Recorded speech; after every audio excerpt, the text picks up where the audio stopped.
throughout the nation, housing is difficult. Couple that with the prices in the Denver metro area, and then the microcosm exists in Broomfield. We spend an appropriate amount of time researching, and now we need to execute. And that's the community coming together for the Housing Advisory Task Force. It's one thing to conceptualize it, to create the vision, and now we're to the third stage of now what? How do we execute? Yeah, the faith communities were actually essential in the formation of the Housing Coalition in Broomfield. And the clergy in Broomfield very quickly realized we didn't want to just meet and chat, we actually wanted to do something. And we chose, for better or worse, the housing crisis as our issue to try to address.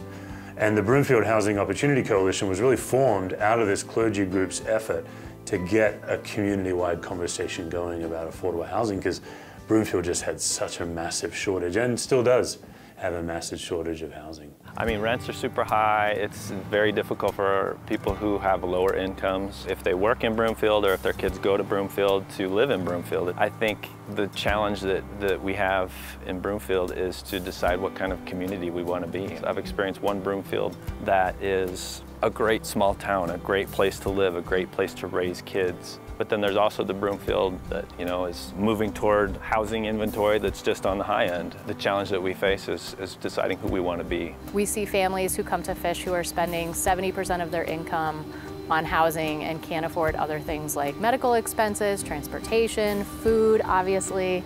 And so we try to help stabilize families, but it's very difficult to do when that housing expense isn't getting any better. I think we're off to a good start now, and this was kind of the vital first step, is just to bring all the voices into the room and moving on from here collaboratively rather than operating in individual silos and kind of pointing in different directions. I think the Broomfield Community Foundation is in a good spot to provide a mechanism for funding and being able to appeal to the public in Broomfield, increase awareness about the situation, and then appeal to them for donations to help fund whatever project we collaboratively decide on as a group. Broomfield, I think, is knocking it out of the park with creating partnerships. I think the conversations and the community conversations started by the Broomfield Housing Opportunity Coalition has activated council and the community. So my ask is to have every stakeholder come to the table holding their piece of the puzzle and offer solutions and how they can contribute.